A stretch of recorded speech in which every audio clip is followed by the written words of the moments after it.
Hey guys, it's Retro Rose here, and welcome back to another Mushy Monday where we play cute and cozy games. And again, if you're new here, my name is Retro Rose. I play a variety of games from indie horror, cute and cozy, puzzle, action, adventure, thriller, you name it. And today we're going to continue our Life Now and Forever demo update. Last time we did Fancy Fun, where we ended up going with Quay to his ballet recital for him to play as the I think he was playing as a Nutcracker. And then we had the whole fiasco with Tamarack, where we're like coming over for a tea party and come to find out she was grounded. So that was just a crazy video. If you haven't seen that, please go check out that video and like and subscribe so I can bring you guys more content. But we're going to start with walks. So I'm just going to go through some of these again. Yeah, I think I'll go through these again because why not? Some moments are linked. This means they share content in some way. In step 1, walks and wheels are linked and share the same introduction where you choose an activity to do on a Saturday. Which activity you choose affects which moment you play first, but you can play the other linked moment later or not. If you choose to end the linked moment early, it will prevent you from playing the other linked moment, so beware. Okay. See, I'm trying to look at these other pictures here because that makes me think that these are what we're going to get afterwards. Okay, yeah, let's get back to our usual clothing. Yep. It was a Saturday, one of the 2 days in the week when there was no school at all. That was too bad. You were excited for Monday already. You had lunch at home with Ma a little bit ago. When she tackled the afternoon meal cleanup, You had lunch at home with Ma a little bit ago. When she tackled the afternoon meal cleanup, your Ma encouraged you to go outside while the weather was good. There was only a 17% chance of rain, she told you. And then she went on to ramble about how it seemed in this town anything over 20% was essentially a guarantee of at least some drizzling. The talk about weather had gone on for another minute before she remembered you were standing there listening. Ma urged you again to leave her to the dishes and go enjoy the weekend. And it was under those circumstances that Mr. Quayland had gathered both yourself and Tamarack Bayamon in the center of the cul-de-sac for a neighborhood meeting. He had something he wanted to ask. Do you have bikes? No. He came out with a reply immediately. What? Quay's shouted reaction was even more instant. Somehow his brain hadn't been prepared for anything other than a yes. How do you live without a bike?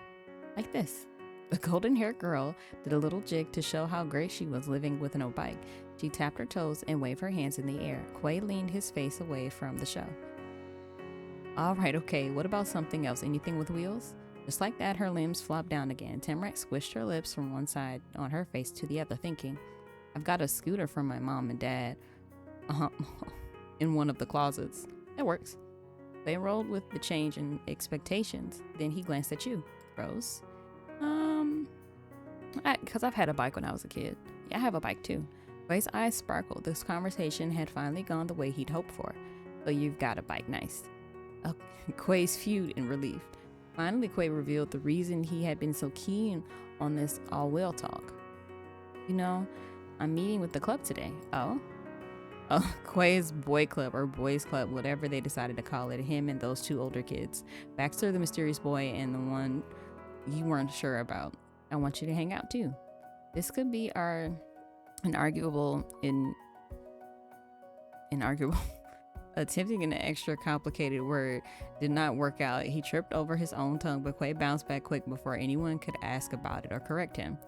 First time we officially get together with our brand new members, and Tamarack too. I thought we could go on a ride together and everyone would like it. Quay scratched the back of his head with his left hand. Was Tamarack the only kid in Oregon who didn't have a bike? You did and Quay did. His friends must have too, so maybe?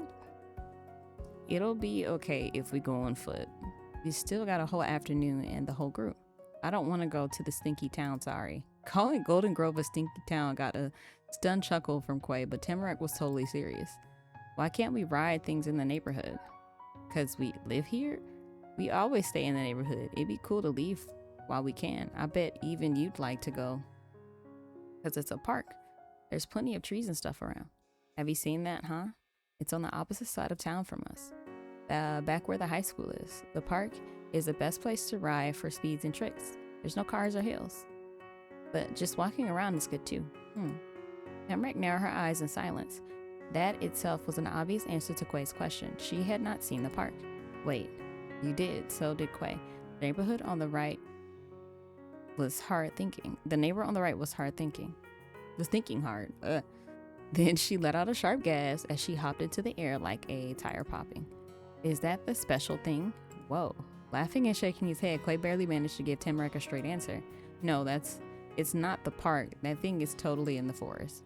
His snickering voice got quieter the more they went on until you could barely hear him. I didn't remember I said that. I shouldn't have written it down before school.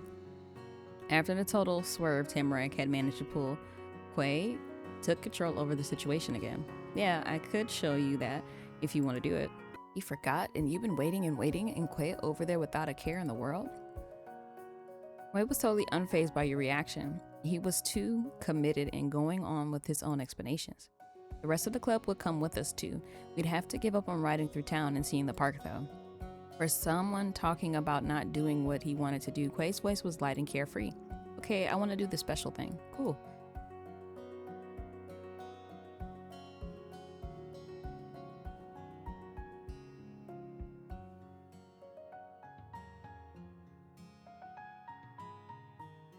Yeah. Tamarack began to clap and chant in time, as if she was casting a spell to make your wishes come true. Show us a special thing, show us a special thing. Stuffing his hands into his pockets, Quay tilted his chin to one side. The smile decorating his face was way too big to come across as nonchalant as he was posing. All we've got to do is make this work, is promise to hang out again. We can go to that one place this time, and next time we'll do the other thing. Everybody will get everything, and nobody will miss out on anything cool. That fixes it. It looked like Tamarack wasn't committed to playing without the boys. After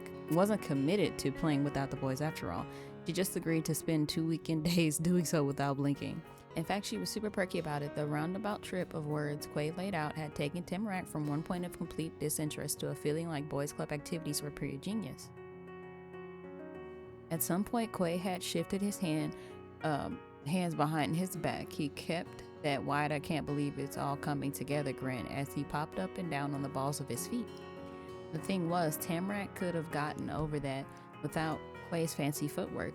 He was certain of it. He didn't need to try that hard. Quay was crazily over the top with how he got along with people, but Tamarack was extra straightforward.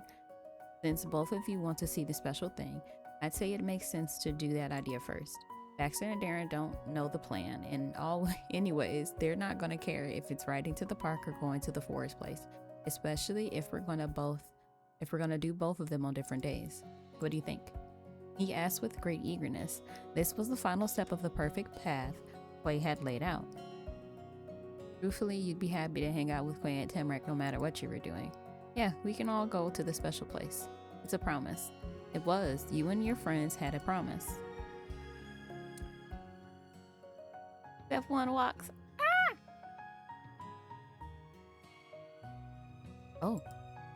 He started suddenly from the thought of his own head and eyes open wide. We're not going to ride. I gotta call the guys so that they don't bring their bikes. Be back in a second. Quay gave a thumbs up and dashed away before anyone could say anything about it. Your eyes followed his trail of footfalls like they were sparks from the lone fireworks shooting off. Quay shut his house's door behind him and the neighborhood went completely silent. A realization came to you in Quay's wake. If you were leaving the neighborhood, your mom was going to need to know about it. Ma didn't stop you from doing stuff. She just liked to be aware of what was going on. Tamarack, I'm going to go tell my mom what we're doing. Okay, I'm going to stay right here. Tamarack was determined, as if Quay might be trying to escape and not show her special place at all. With that, you left. You found Ma in the kitchen and explained what was going on. I thought that was wonderful. Appreciated you keeping her abreast of your busy schedule and hoped you'd have fun. Mom wanted you to be home before dark though. You could do that. Tamarack waved from her spot in the road. She had moved an inch and was the only one there. Quay's job wasn't done yet. It took a long time of standing there, probably 10 minutes before Quay came back. Eventually though, he burst through the white door yelling ahead of himself. He must have agreed that it took forever because he wasn't wasting even a second then. It's all good. When Autumn arrived at the center of the cul-de-sac, he wiped his forehead with a gloved hand and then talked some more. Everybody ready? Yes. Tamrak's voice was low and serious. I'm very ready. I'm ready too. And so you and your two neighbors set out for places unknown, well unknown to most of you. The first leg of the journey took you down the hilly road. It was the only path out of your neighborhood, and you had to follow it even to get to the super secret location. Your small group marched along until you arrived at the heart of town. You had to crane your neck to take in the full view of the swirling arch marked Golden Grove. It towered over Main Street and all the people in it, but it didn't distract you for long. You scurried out of the road before a car could come by. Quay and Tamrak were right behind you. Being there felt different that afternoon. You had to pass through a part of Golden Grove on the way to school, and your ma had taken you around town to run errands and stuff. But none of that was the same as wandering on Main Street just for fun, and because you could. Tamrak suddenly came up to your side. She made a squash face out of the sight of the local boy, conveying that she is for sure still didn't like the stinky town.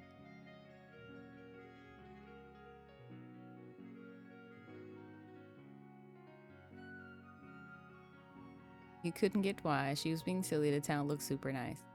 Quay couldn't stay out of even a wordless exchange for long. He began to list out what exactly the buildings were, in case you or Tamrak couldn't tell by looking or reading the signs. There's a barber store, a clothing place, a library, an antique shop, thrift store, and at that he paused the bullet points to fit in this sly joke. Though not like you can tell the difference between those two. They both sell old junk no one wants anymore. Quay and Tamrak snickered together. Not even Golden Grove itself was safe from Quay's teasing ways. My Omi loves antique shops and thrift stores. Yeah, she does. Oh, and down there on the corner is the corner store. Ever been in, right? It's a great place. Tons of stuff. And it usually only costs a few dollars or less. I've got to say something about it, but let's wait for the club. And that's what he did. Quay zipped his lips and folded his arms. You guessed he wasn't tired of keeping people in suspense, even if he was revealing one mystery. Tamrak let out a puttery breath and slumped against the brick wall behind you. Okay, we can wait again. You and Tamrak and Quay held down the meeting spot.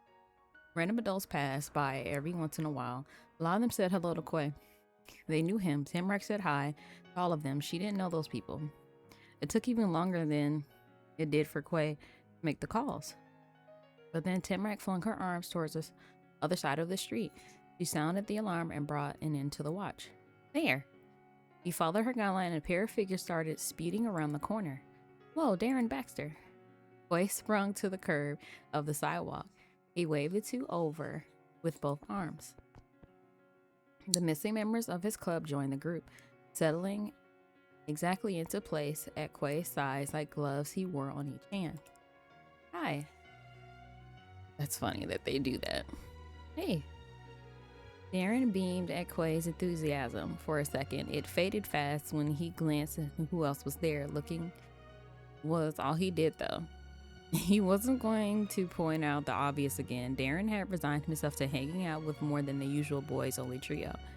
That was better than loudly being against it. Baxter's expression wasn't exactly happy either, even though he was smiling. That's because a smirk didn't count as being friendly. Hi. And Tamrak greeting was exactly the same as the ones given to the total strangers who happened to cross her path. This was the first time you'd all gotten together to do something, and it was obvious. All right, people, we're here. You know the plan. Special place. Tamrak whispered those two words into her scarf, anticipation sharpening the tone. Yeah, but before we leave town, let's get supplies. The corner shop is right here. So that's what he meant before. Quay had been planning a detour to the store. Don't go into the woods unprepared, because things in the woods are prepared for you, crying. Exactly. Quay could count on his club following his lead and instead looking at the biggest possible source of disagreement, Tamrak. Come on, we can pick out some stuff. It's going to be great. Tamrak's eyes narrowed, almost like Quay giving her a dare, and she was going to beat it. Then she went for her messenger bag. From its depths, Tamrak revealed a plastic bag jam-packed with cashews, And it wasn't a snack size baggie, it was a sandwich size one. I've already got food. This isn't even all. And I didn't have to pay anything. Darren brought a hand to his face, astonished. Quay scratched his head at a loss. Baxter could care less. He was not involved in this happening. She's actually prepared. Yeah, guess you don't have to do that. Your neighbors being on the same page about the plan hadn't last long. Quay liked to ride places. Tamarack would rather walk. Tamarack brought her own treats. Quay preferred to buy snacks on the way. They lived on opposite sides of the cul-de-sac and living in opposite lives, and you were the one in the middle of it. Me, Darren, and Baxter still gotta go stock up. Rose too. Maybe. And it's fun to look around, you know? Tamarack crammed her bag of cashews into her bigger pack once more. Her face of pride had fallen into a frown. Fine, but after that, we have to go to the special place. Tamarack was such a nice and patient girl. Thanks, Rose. Sure, we can go in. Awesome. And the now complete group's first order of business commenced. You crowded your way through the door at the end of the sidewalk. Having to exist on a single corner really didn't allow for much space for the store part of the corner store. The entire place was probably smaller than your classroom. It was warmer inside and the air was stiller. Wooden panels covered the ground, thick wood beams across the ceiling, and shelves tightly packed with familiar snacks were fit everywhere possible. Instead of being inside an extra small shop, it was more like being inside a gigantic treasure chest. You checked out the thing closest to the front. Quay wasn't kidding when he said it had a lot of stuff. Your light steps still clacked against the hard floor. They resound above the slight hum coming from the fridge in the back. Nearby, Tamarack switched her head this way and that to grasp everything in the new environment as rapidly as possible. One twist of her eyes met yours, and she didn't keep going from there. Tamarack continued to look at you. She grinned. It was easy for you two to know what was on Tamarack's mind. You and her were the same again. It was both of your first time being in this place. After everything you'd already done, you were still newcomers in this town. Meanwhile, Quay and his crew moved into the store as if it was their own living room. They navigated to the chip and Cracker's eye without a thought, left to the counter, left to confront the hundreds or thousands of things there to be bought. You unconsciously patted at the pockets of your clothes.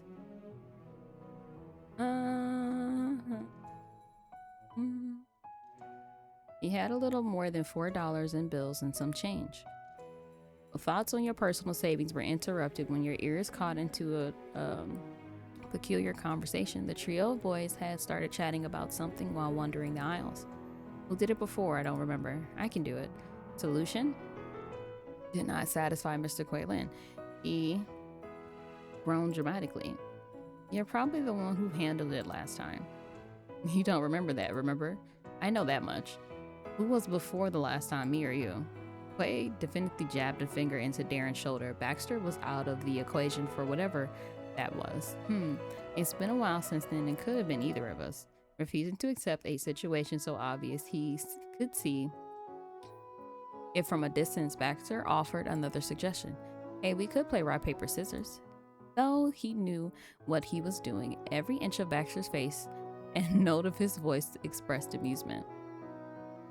It wasn't only Autumn who was unimpressed then. Darren and Quay heaved sighs in union. It wasn't only Autumn who was unimpressed then. Darren and Quay heaved sighs in unison, dipping their heads low before smiling playfully at one another. You know, that is a good idea, right, Darren? Yeah, it'll settle this perfectly. And the tallest of the group pulled himself up even higher. Ready to test your luck, Autumn? Nah, I don't need luck. Rock, paper, scissors. And then you heard something different. It was Tamarack speaking specifically to you, but loud enough it could be heard halfway across the store. What are they talking about? Each boy in the club turned to stare back at her, and the person next to her, you. Darren stuck his hands into his pockets of his vest and did the thing where he retracted his neck inward. Darren stuck his hands into the pockets of his vest and did the thing where he retracted his neck inward so he didn't have to face people all the way. We're figuring out whose turn it is to buy food. Instead of everyone buying snacks for themselves, the club takes turns having one person get all the supplies for the whole group to share. Why? Her big eyes were clear of any taunting. It honestly didn't make sense to Tamrak's mind. You pay a lot sometimes, or pay a little every time. It's not going to make a difference. It's less boring. Oh, that simple line had actually kind of convinced her of the concept for once. Baxter's contribution was accepted easily. Tamrak didn't have an interest in teasing him, and anything Baxter might have been up to didn't interest her beyond its face value. Right, that makes things fun.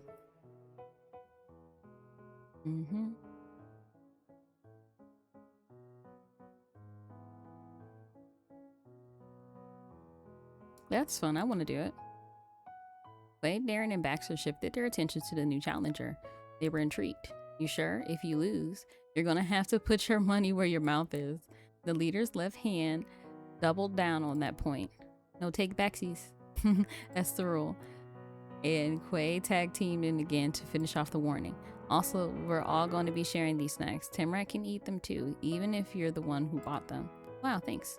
The boys' club was serious business about snacks and games, and probably everything. But you were serious too. I'm sure. This got even better. Rose, you're a wild card. Quay breezily moved the event forward. Well, there's some of us. There's more of us in the game. Here are the rules. If all three things get used between the four of us, only one person is going against two will be the loser. If it's 2 and 2, the people with losing the thing both lose. Ugh. What if everybody chooses the same thing? That's not gonna happen, but if it did, we'd play again. But if one person has a winning thing and everyone else is a losing thing, Tamrak was an invested spectator. She was more interested in the matchups than some of the people actually playing the games. Winner still wins, even if there's knocking out the 3 people in a single swoop, alright? He leaned his weight into one foot, sticking out a hip, and leveled a glance at his club. And whoever wins gets to be the snack master, and the snack master has to pay. Darren and Baxter both nodded, though only one of them did it with any concern for the possibility. Darren was the worrier. You followed them up with a tilt of your own head. Rock, paper, scissors.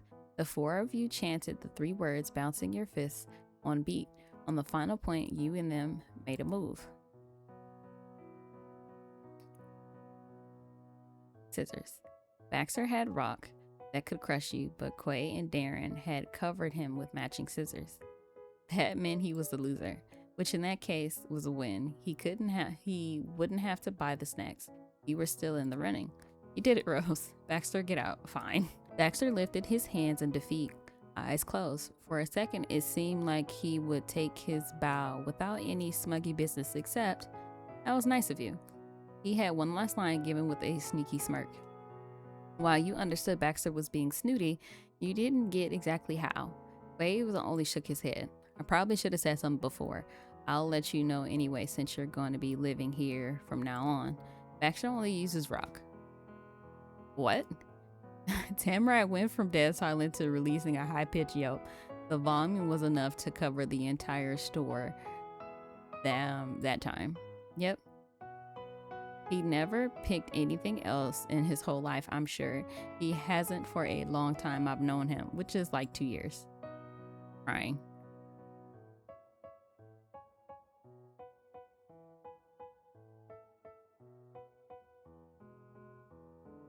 Why? Let me tell you. His eyes squinted along the bottom edge of the nervous smile that pulled at his lips. Baxter's kind of diabolical. The true distress soon colored Quay's face. He threw out his arms to physically get the emotions across. Doesn't it feel like cheating to beat him when you already know what he's gonna do? Me and Darren can almost never play paper when he's in the game. The kid in question merely smiled with a lift of his chin. He saw no reason to explain or defend his devious behavior. Despite basically doing nothing, or maybe because of it, Baxter earned himself a friendly shove from Quay.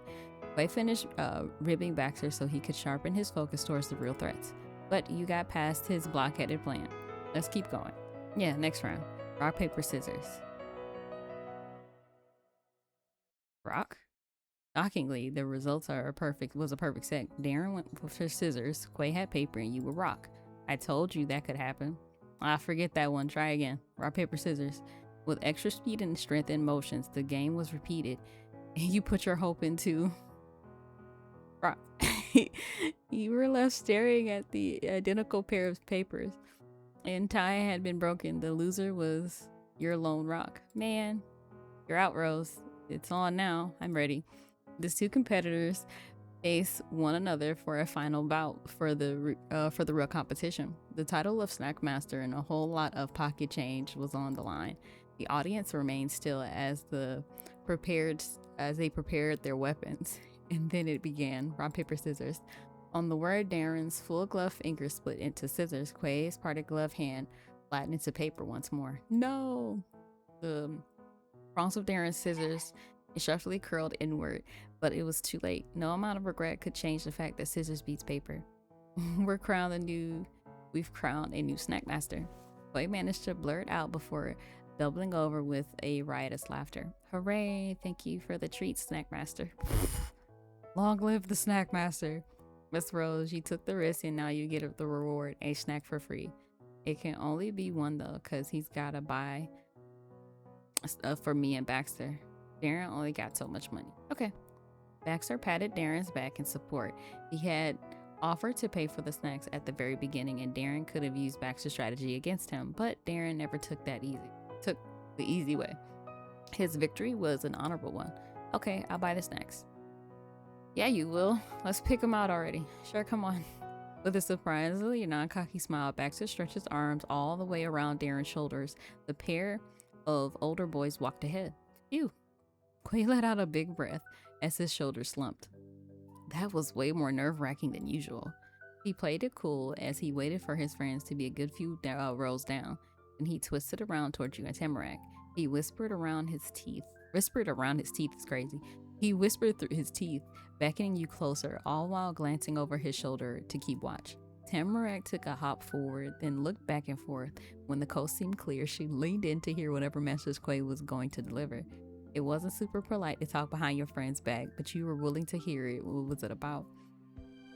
I've got another secret for you. Darren doesn't like to play the same thing twice in a row, and he doesn't usually go for Baxter's move either. So most of the time after a round with Baxter and his rock, Darren ends up going for scissors. Paper, then rock is my strategy.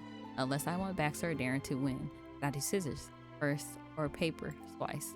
Darren still got to the snack master in the end, but I was worried for a second. You joining in made everything different, Rose. It was cool. Same for you, Tamarack. Having some more kids around has been great. I'm always on my toes. You guess Tamarack and Quay never wanted to do the same thing.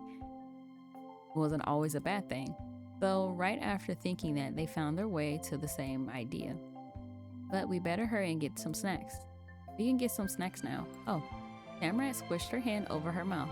You could hear her giggling. Right, good plan. Quay strolled off to join Darren and Baxter again. Tamarack stayed hot on the boys' club heels. She wouldn't be left behind whether she needed to go shopping or not.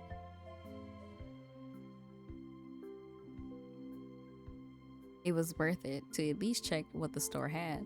You considered the shelves surrounding you with new eyes. Every jewel in the chest could now be yours if you wanted it, thanks to the generosity of your snack master. You browsed some more expensive treats. Yeah. The thing you picked was...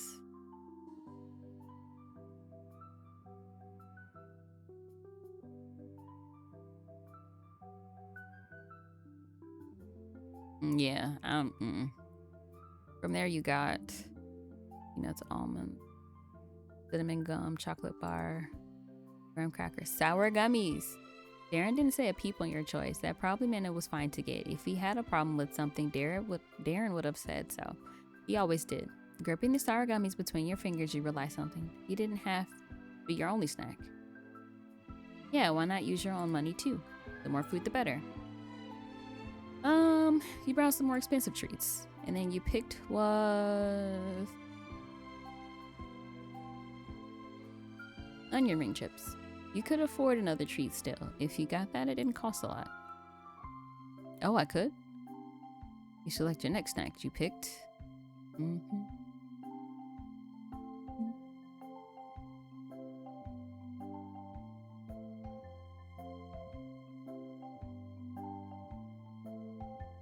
A little bag of hard caramels. The boys Club and Tamarack were astonished seeing the hoard of supplies you've collected. Marbles, is this a real snack master? Darren grumbled over. Sorry. Darren grumbled over it with this as a sore winner. Who needs that stuff?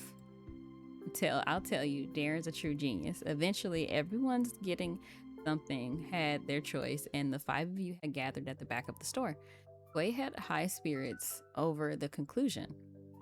He picked out a bag of spicy, cheesy, crunchy chips. Baxter chose sour gummies, of course, and the snack master got himself beef jerky. Why am I not surprised? A unique spread of food for sure, each as different as the boys who selected it. Darren marched straight to the counter and slapped down a $10 bill. He called to the club without turning around. Bring the stuff over, we're gonna ring it up before I can buy it.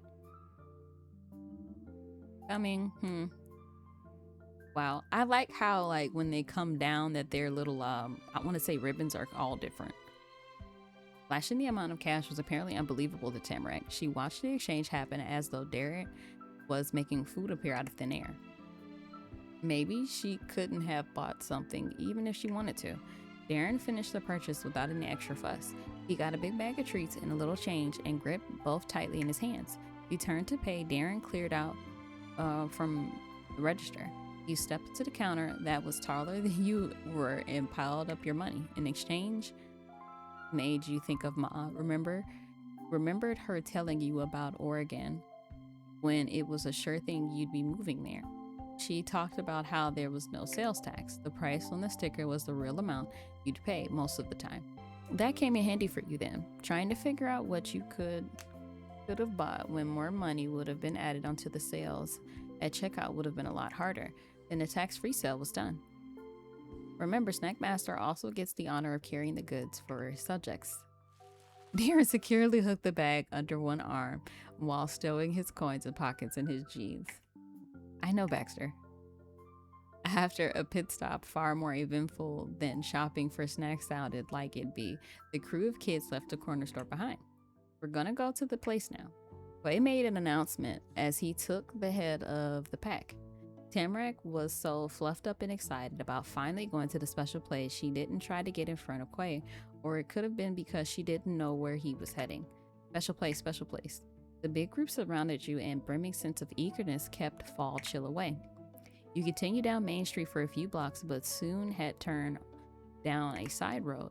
Whatever the special place was, it took longer to get there than the town and your school. It was beyond Golden Grove. The farther you went, the more the forest took control of the land. People-made structures retreated amongst the vibrant leaves and become fewer and fewer in number. Actually, it was similar looking to the path of one that led into your own neighborhood. Part of you wondered if it was all a huge prank by Quay, you'd end up right where you started, but most of you was just joking yourself. Instead, opening into the hidden neighborhood, the road had taken to the Sunbleach parking lot. The only building left in sight was the diner table diner. Oh, that's why it was familiar to you. You hadn't only been on the streets that were similar. You had gone down the exact way before, but in a car at night. And now you were there again. On your own 2 feet, you'd gone to the very outskirts of human civilization. The end of that being an old-fashioned and just plain old American food restaurant. In the entire giant lot, you had more fingers on one hand than there were cars parked. All 3 of the vehicles were clustered together in a single section out of the way. Quay took a few more steps forward, splitting off from the group gathering at the edge of the lot. There's a trail a little bit past here. It leads all the way up the mountains. His words projected loud through the wide open space, and he raised his arms up with the sound. A wall of rushing branches in distance framed the silhouette of Quay's back. The forest looked impossibly thick that far from town. You hadn't just been told there was a way through. You would have thought no one could go further. The Red Fox Ridge Trail, that's its name. Me and my brother and our mom and dad go hiking there sometimes. Quay twisted his head over one shoulder, showing the edge of a bright grin. There's a biking trails too, though I'm not allowed to go riding there yet. Gotta be older. He flapped the thumb and the rest of his fingers up and down against each other in a mocking imitation of his parents' admonishment. It's too dangerous for a kid. What if you crash? What if no one found you? The mountains isn't a joke. Ironically, he was making a joke out of a not joke warning. Quay yakety yak hand puppet shifted it to a single arm shrug. At least we can talk. Is the trail the special thing? Oh, no. Well, mostly no. What did that mean? Quay's eyes started to wander, then he slowly turned his head to look out across the lot. You know, it's too bad Uncle probably isn't working. He does the late shift. We could have said hi and maybe gotten more free drinks. If he was here, we wouldn't have to choose. But to say hi, Uncle keeps a close eye on what happens in his turf. Nothing gets past him. He'd have come out by now to talk to us himself. Quay twirled around to face the four of you properly. He ended the full spin by firmly planting his foot on the ground. If attention wasn't entirely on him before, it was then. After gaining an attentive audience, Quay launched into a dramatic, according to him, tale. One time a few papers from my notebook flew into the parking lot or something. I know that because when I was passing by a different time, Uncle called me over to give them back to me. It never happens. He stated that definitely, insistently. Only to immediately lighten up on the guarantee. Except for around Rose and Tamarack, you two always make them appear out of thin air. Crying. Darren and Baxter shared a look out of the corners of their eyes. Quay was so much too distracted by his own storytelling to catch it. Darren's mouth tensed. Baxter quirked up more. You began to wonder if Quay's friends were simply too nice or too nervous to point out how Quay lost papers every other day. Those two must have seen it happen hundreds of times, 100 times, and somehow Quay remained certain it was an impossibility. Maybe the other club members returned his notes in secret. I could see them returning it in secret. Oh well, we don't have time for conversations today anyway. The finish line is right ahead. He threw a rally fist into the air. Quay was such an inspiring leader. That was how the final stretch of your journey commenced. The diner table was left behind, and so was Golden Grove entirely. The road you followed out had no sidewalk. There was only a thin rocky edge that separated tarmac from the wilderness. Luckily, it was a devote of cars, as parking lot had been. The only people passing through was a group of 5 kids. You wandered along until a patch of dirt opened out on one side of the street. There was a tilted sign with a fresh coat of dust declaring that this was the head of Red Fox Trail. 6.8 miles, 1,456 feet of elevation gain. You spotted a narrow path curling through the bushes and tree trunks. It soon disappeared past where you could see. Parch. The way it unfolded made a streak of pebbles feel playful, like the Red Fox of the Ridge had left it behind only minutes ago and dare you to chase after its route. Through here. Darren was suddenly in front of your eyes. It was startling appearance to come after your imagination. His spiky blonde hair and striking orange sweater was oddly fox-like. The Red Fox boy screwed up his face in confusion. Darren almost asked what that was about, but didn't. He kept going. You all did. There was no going back now. Advancing under the canopy dense enough to cover the entire sky, you made your way through the forest. No one spoke during that trip. Not Quay to explain anything, not Tamarack to ask when you'd be there. Past the sounds of footsteps and snapping twigs, you could hear the bubbling of water. It became more and more clear until, I remember this, the woods parted smooth away by an old stone bridge, as though the earth was wearing a beret in its leafy hair. A crumbling set of stairs led to trickling stream below. There was no mistaking it. This was a special thing. Tamarack sucked in a whistled breath and did not let it out. Her cheeks fully puffed out and her stamping her feet as if she was revving up an engine.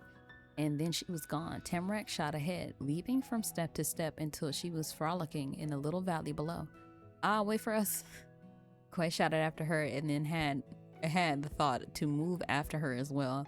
He and Darren darted for the way down together, though Quay took a shortcut by jumping off the stairs at the halfway point.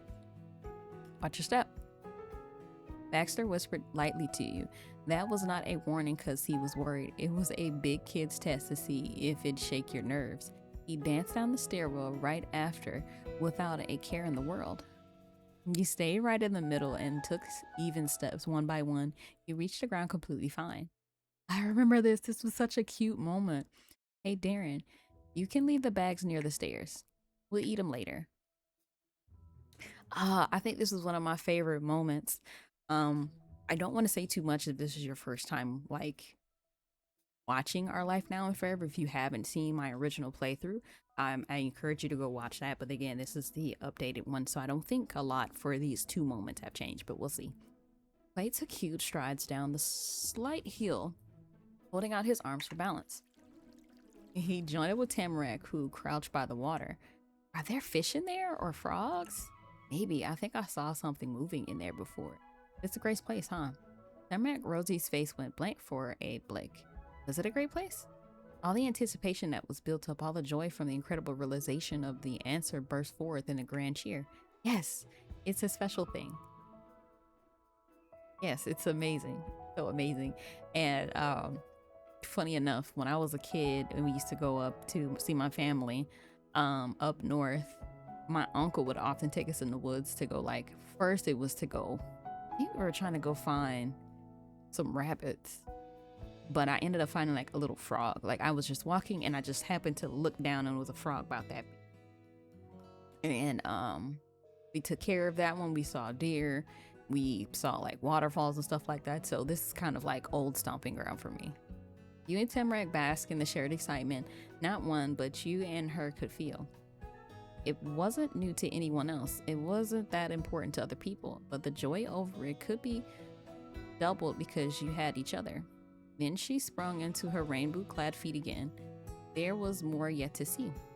Climbing over mossy stones and looking under them too, the group spread out to explore. The air there cooled you through. You could feel its chill against the roof of your mouth and teeth with every breath, like the aftermath of eating a mint. It wasn't only the autumn season and the wind rushing through the valley, though. Those were two parts why. Being so close to the water added a third layer of unique type of cold you experience at a special place. It really was a land set apart from everything else. While clamoring about, Tamarack imagined a fairy tale about a mysterious creature that lived under the bridge. She never set foot there until that day, but was certain she was an expert on its hidden history. Her stories were better than a movie. Eventually, Tamarack made a different kind of explanation to the crowd. I'm going to cross the bridge now.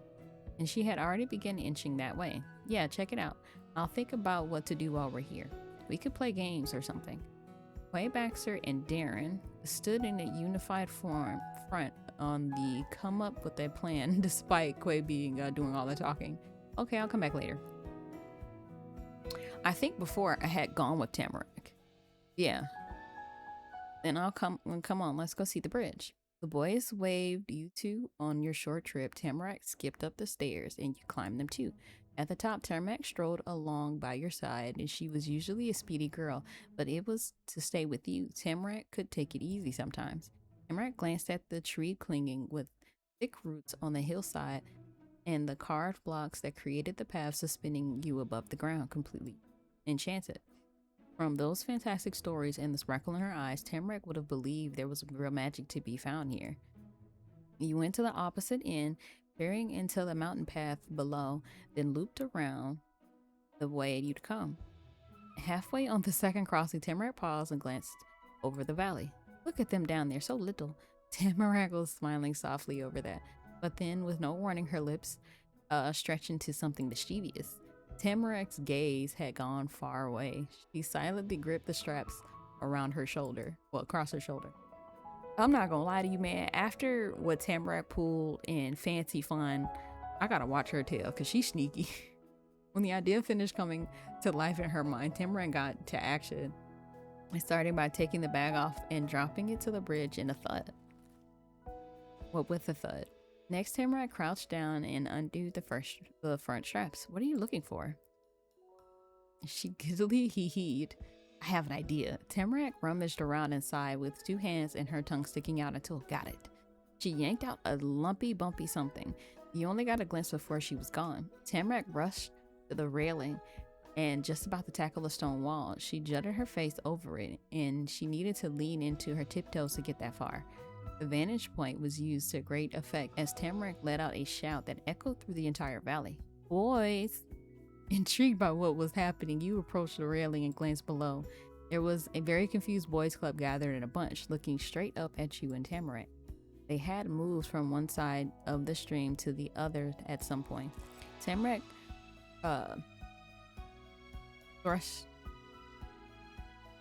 thrust a closed fist out over the side of the bridge. Between your fingers was the bag of cashews from before. She shook it about. Tamarack had a challenge. If I throw these cashews up from here, do you think you can catch them? Every eye and mouth in the audience popped open wide in surprise, and then the crowd went wild. They reached their hands into the sky, shouting in unison, "Yeah!"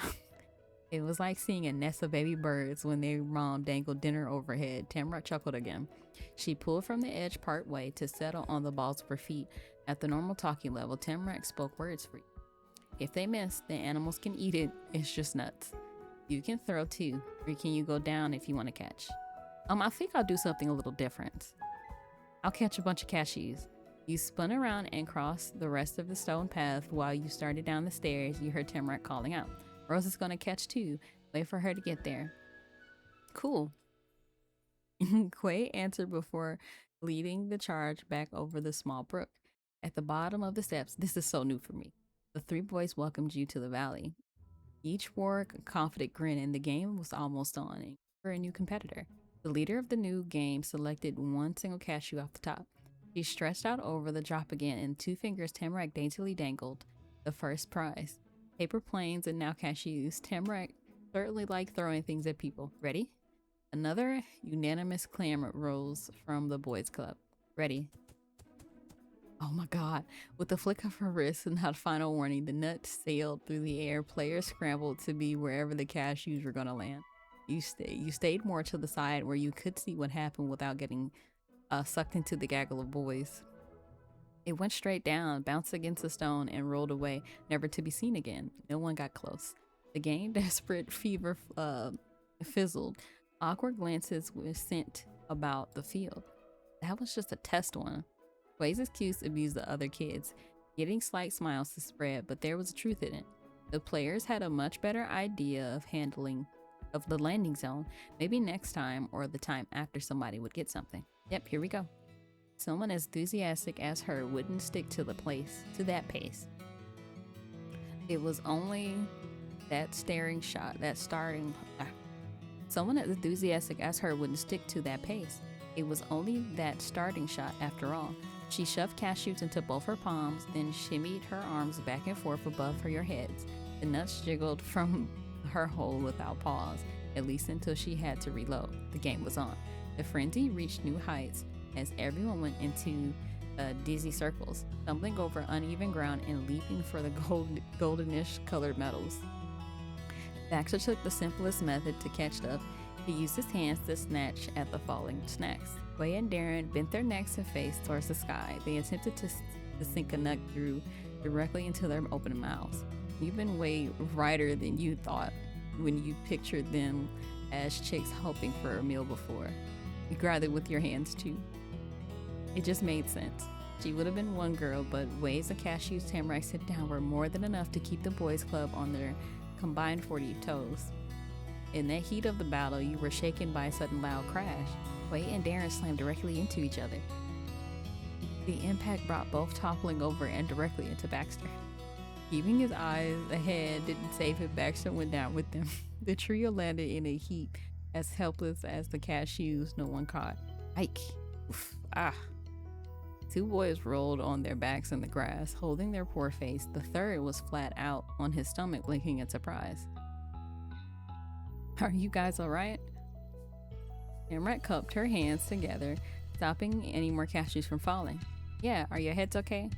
From the youngest to oldest, the group started climbing to their feet again. They brushed off the leaves and grass, but a couple cashew pieces stuck to their clothes, Baxter helpfully plucked the debris off his buddy's backside that they couldn't reach. Quay inhaled deeply, tilted far enough back to drop his hood onto his shoulders, and responded to the corner loud enough for all to hear. I'm good. Nobody's bleeding. That's something. Yeah, it's cool. That was mostly funny. But what about you guys? Still feeling all right? I'm fine. Baxter answered totally calm. Slipping his hand into his pockets, Darren huffed as he twisted his puffy chest to lay right again. My butt hurts, but I'm good too.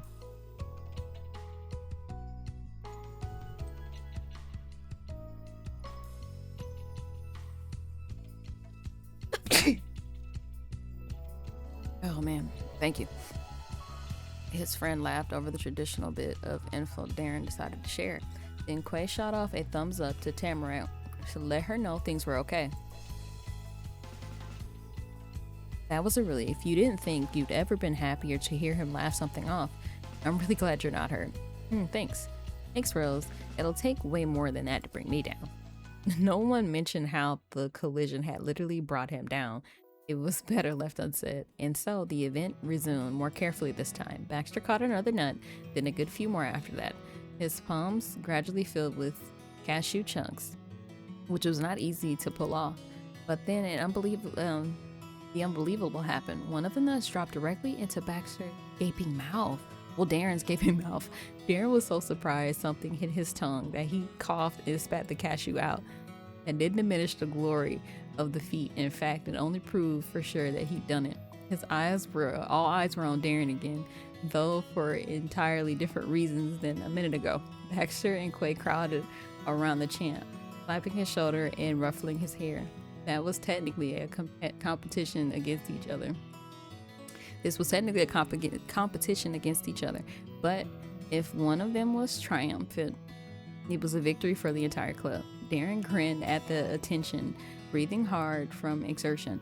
His cheeks and the spot where Quay's face had smacked onto his chin were all red. Still, Tamarack didn't declare it over. The bag wasn't empty yet. This would be the last hurrah.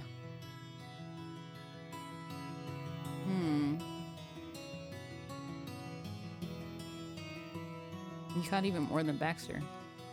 Woo! Tamarack showered you in cashews.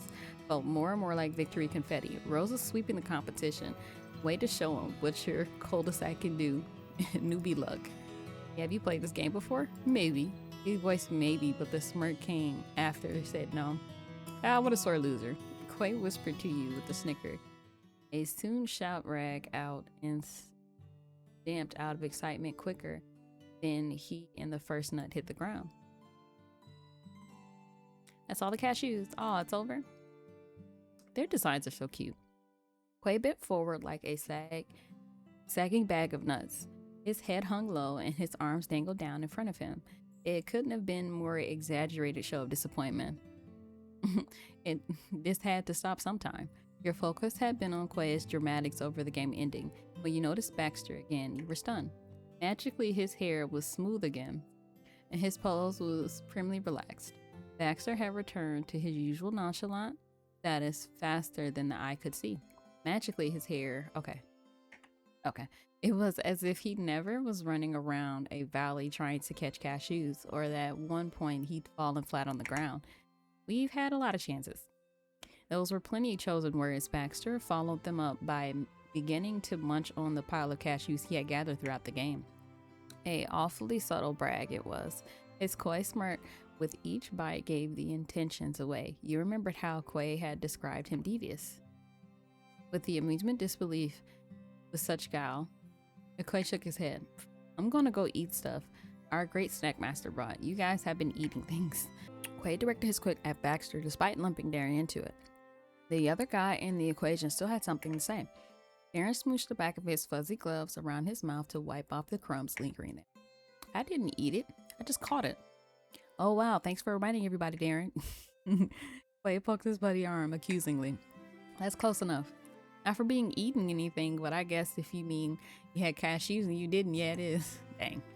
Quay wasn't catching a single break. That made sense, since he didn't catch anything else. He was mature enough to let the teasing become water under the bridge. He moved on, calling to Tamarack. Hey, meet us at the stairs. Quay stuck one of his arms towards the spot. He used the other hand to cup his mouth. We're going to eat the other snacks. Coming. News of the new activity made Tamarack bounce in celebration. She was energized for the next bit of fun. The four of you walked slowly to the steps. Most players were still out of breath. Cashews crunch under their shoes. Then Quay scooped up the corner store bag with the goodies. With the goods. Carrying snacks that was supposed to be in the master's job. That didn't really matter anymore. With treats at the ready, the entire group regathered on the steps, nestled into the hillside of the valley. 3 kids settled down, the shortest one at the highest point, going up the sides and down, and the levels were there. Tamarack had come from the top, so she didn't go too far towards the ground. Quay took the lead for his club and sat on the steps directly under her. Darren was on the spot behind him. Baxter, however, only leaned his shoulders against the cobblestone wall.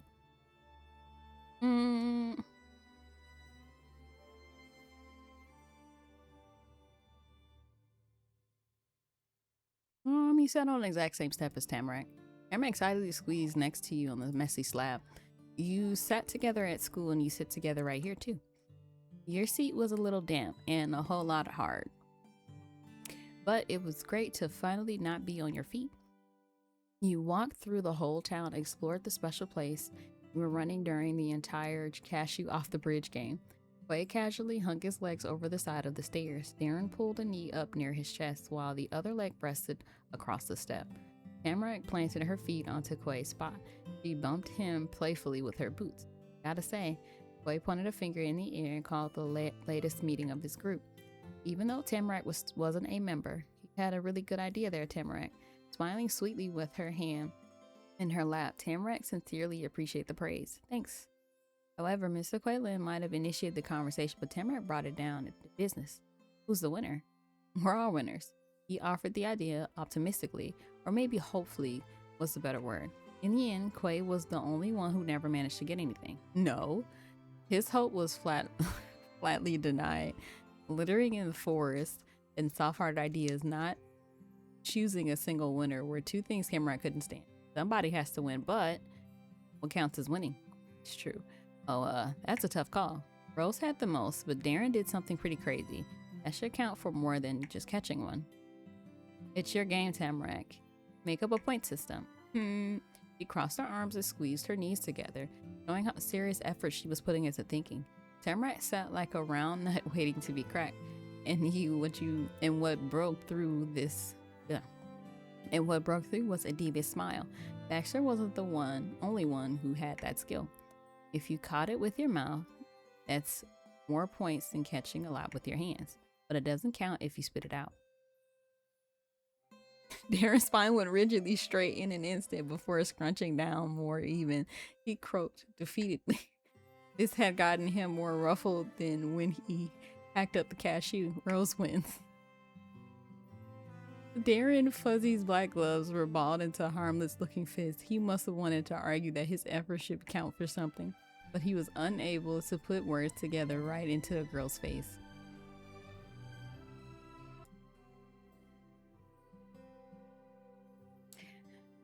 That had exactly why Tamara made the rules unfair against him.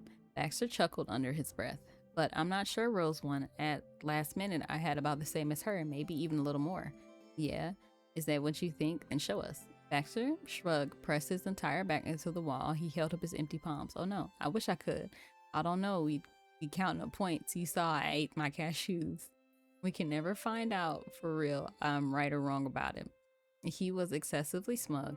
It made his everyday, all the time kind of snootiness look downright humble. Shut up, Baxter. You lost and you know it. Wait, I've got a new rule. Any cashew you ate don't count either. Oh, look. Solved the mystery after all. Congrats, Rose.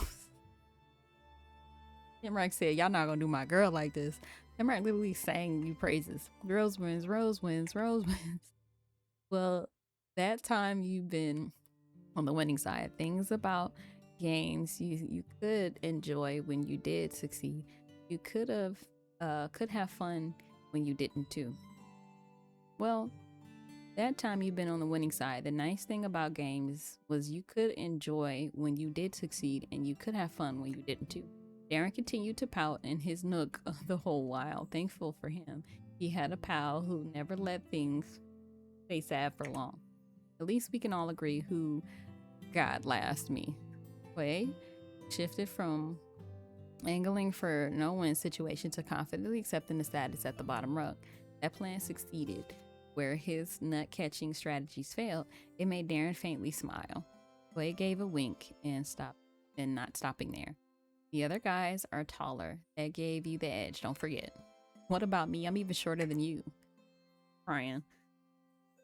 We can see here that because I mentioned this before originally, Darren is starting to warm up to us, like us and Tamarack.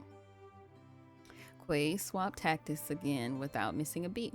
Those two are way older. Excuses, or maybe you're just so good it's unfair for the rest of the world. Did you think about that one? There was laughter, lighthearted smiles up and down along. It was just one of those days where everything was funnier than it's frustrating no matter what.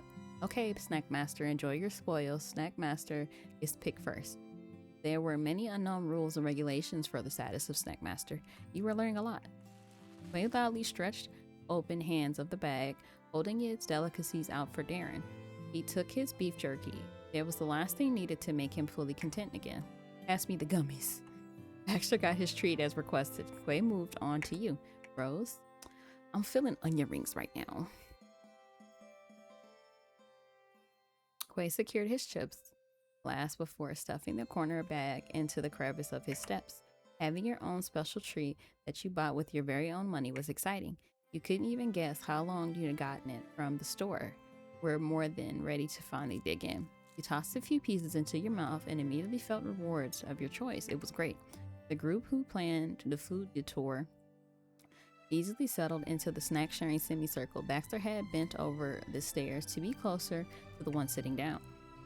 No one was empty-handed, and none of them were limited just to the treats they chose. Quay and Darren's gloves were completely coated in powdery snack bits in record time. It was then that Tamarack rejoined the conversation. She had been quietly sifting through her fully stocked messenger bag while Quay had been dividing up treats. Here's what I got. I'm pretty sure she got, oh yeah, she did have a chocolate bar. Was it a chocolate bar? I can't remember what it was. And what she got was a yellow rectangle the size of a large chocolate bar. So it wasn't chocolate. A block. Bright color block made him giggle. We're lucky you didn't chuck that thing at us. Are you sure? It would have been easy to. I'm sure. I'm alright with not catching anything. Darren couldn't help interrupting the back and forth. Dubious curiosity. What is it? Fit cookies. And funny enough, I think I looked up fit cookies too.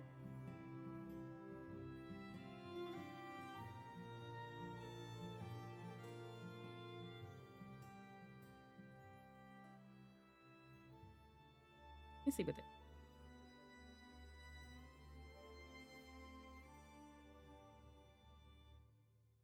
Oh, pig. Like I made that expression too. Totally forgot because I don't really eat them like that. Fig cookies. Yeah, you had something very similar. Tamarack tore open the wrapper with gusto. Then she slid out a light tan cushion, cushion looking cookie. It was flat on the top and bottom and a dark brown filling in the center.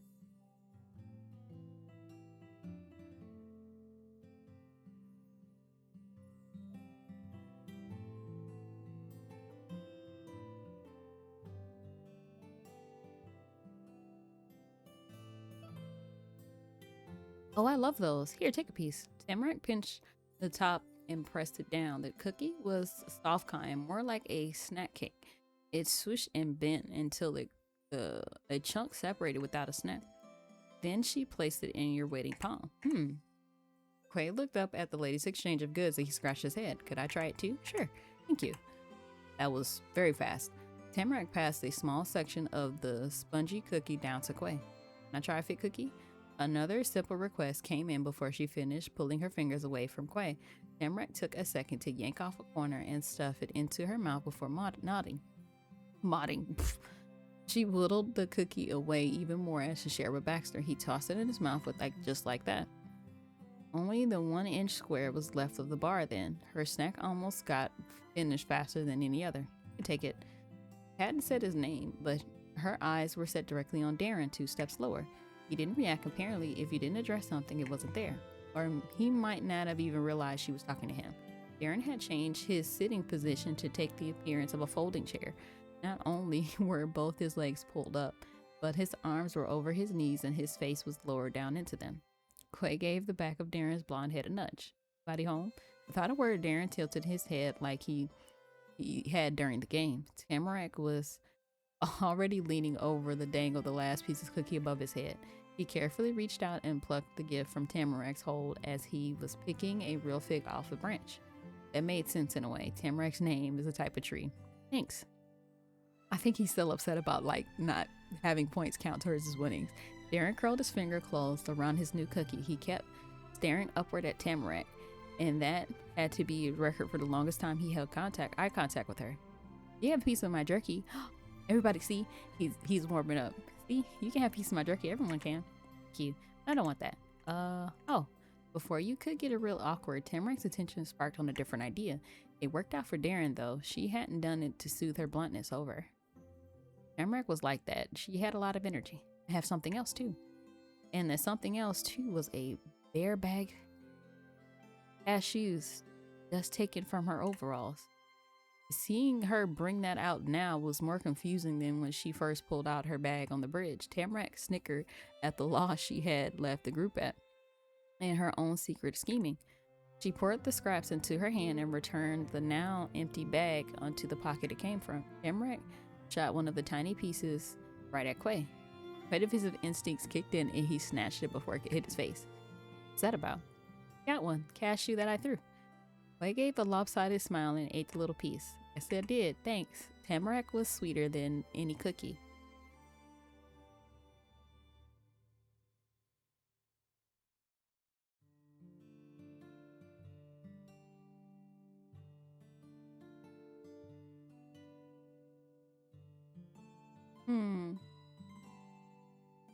You held out your snack to the rest of the group to want to take turns sharing. A chorus of cheers followed. The group was more happy happy to receive. Your choice of treat made the rounds upstairs, and they filled their hands and stomachs with them. The conversation took a turn when Quay chirped up with a question. So what do you think? Of what? What else? He gave Tamarack a slick smile. Her attention was what he'd been trying to grab. The club. Oh, I think, if I remember, she's still not going to want to join. And she didn't say anything else. That was okay. Quay continued on himself. You're glad to join her. You're glad you're joined now, aren't you, Rose? Bobbed your head in agreement. Finding out you honestly liked the club made Quay's day. For a second, he forgot he was talking about this, and Quay just smiled at you. He got back on track eventually. See, Tamarack? You can still join if you wanna. She's gonna be like, nah, I'm good. Tamarack thought longer about the question than she had the first time Quay invited her. She gave it a real consideration, but the answer was a different. No thanks. At least mostly. There had been a development over the afternoon you'd experienced, Tamarack had quickly added in. I still like you, Quay, and I like to play with Baxter and Darren. Really? Thanks. You do? See? Oh, this is so cute. Quay left and right-hand boys were amazed. Headphones. Baxter in abused disbelief in Darren in that he didn't have a single clue what to do. It was kind of the same for you. You like Baxter more. That was a surprise for her. As for you, you felt the same about the boys too. Quay became a calming force in the little crowd, a steady rock against the winds of emotions, which was not unusual for him. You know, that's cool. I think it makes sense for you. It's a Tamarack way. That was the end of that for the day, and maybe forever. Quay managed to be at peace not having everyone he knew in his official club. So you were partially a club and completely a group of kids hanging out on the bridge together. Quay took a turn trying to toss cheesy chips into Tamarack's mouth. She squeezed every time she missed. She squealed every time she missed and whooped whenever she didn't. Baxter rested along the wall watching the game with semi-interest. He batted away shots that had misfired or bounced off Tamarack. Darren nibbled on the last of Baxter's sour gummies, and he was keeping score while Quay and Tamarack kept their heads full in the game. It was kind of like a picnic, except there was no blanket or basket, and it was a lot colder than you would usually like imagine for a picnic.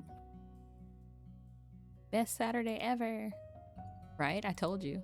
Nuh-uh, your plan was going riding bikes, bikes, bikes. That's all you told us about. Well, at first, yeah, but it was my idea to do things, both including coming here. It counts. No. Oh my God. Tamrak cheered, and there was no compromising on that. Fine. Those two definitely did disagree on a lot of things, but it was equally certain that they were friends in their own silly way, and they were your friends too. That day crossed the town into a treasure chest store up a mountain and across the bridge only could be described as an adventure, and you were going to remember it for a long time. That was so stinking cute. Okay, guys, thank you for joining me on this Mushy Monday with the Step 1 Moments walks. And again, if you're new here, thank you for being a part of this video. And I hope that you like and subscribe and share my videos. The more that you do that and interact with my channel, the more that I know that you guys want to see my content, and it helps my family. So I'll catch you guys next time. Bye.